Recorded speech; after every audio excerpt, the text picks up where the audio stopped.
बोल का?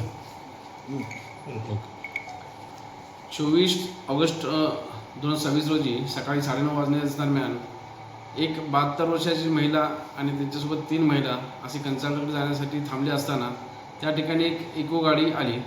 त्या इको गाडीमधील ड्रायव्हरने ही जी फिर्यादी आहे त्यांना पुढे बसण्यास सांगितले आणि बाकीच्या 3 महिला त्या पाठीमागे बसल्या.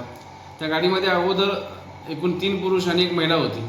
हे पुढे गेल्यानंतर जो ड्रायव्हर होता तो ड्रायव्हर हा सिगारेट पित होता आणि सिगारेट पिऊन तो धूर त्यांनी महिलांच्या अंगावरती सोडला आणि त्याचं वर्तन हे थोडंसं संशयास्पद वाटल्यानंतर त्या महिलांनी गाडी थांबवायला सांगितल्यानंतर 3 महिलांना खाली उतरवले आणि पुढे जी ड्रायव्हर सीटच्या बाजूला बसलेली महिला होती त्याला त्या ड्रायव्हरने तिच्या गळ्यातील बोरमाळ बघितलेली होती अगोदरच आणि ती बोरमाळ खेचून घेतली आणि त्या महिलेला खाली उतरले आणि अशी ही गाडी वाडा हद्दीतून विक्रमगड साईडला गेली अशी माहिती मिळाल्यानंतर पोलीस टीम त्या ठिकाणी तात्काळ आम्ही तैनात केल्या. नाकाबंदी लावण्यात आली आणि टोल नाक्याची आम्ही CCTV फुटेज बघितले.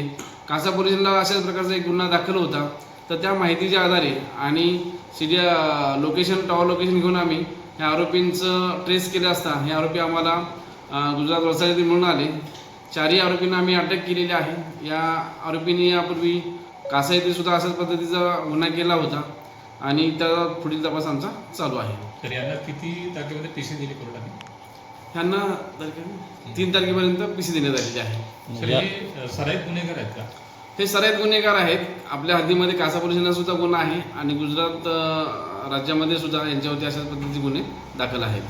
सर ह्या घटनेसंदर्भात आपण काय आवाहन कराल? या घटनेच्या अनुषंगाने आम्ही सर्व नागरिकांना हेच आवाहन करतो की आपण ज्यावेळेस प्रवास करता त्यावेळी आपले सोन्याचे दागिने आपण व्यवस्थित सांभाळून ठेवा आणि जे अनोळखी लोक असतील किंवा बाहेरच्या गाड्या असतील त्यामध्ये जर आपण प्रवास करणं टाळावं आणि आपलं लोकेशन आपल्या घरच्यांनाही देणं यामध्ये गरजेचं आहे. आणि आपल्याला अशा ठिकाणी जर गरज वाटली तर आपला पोलीस जो टोल नंबर आहे 112 या नंबरवरती आपण कॉल करू शकता. तात्काळ त्या ठिकाणी आपल्याला पोलिसांची मदत मिळेल.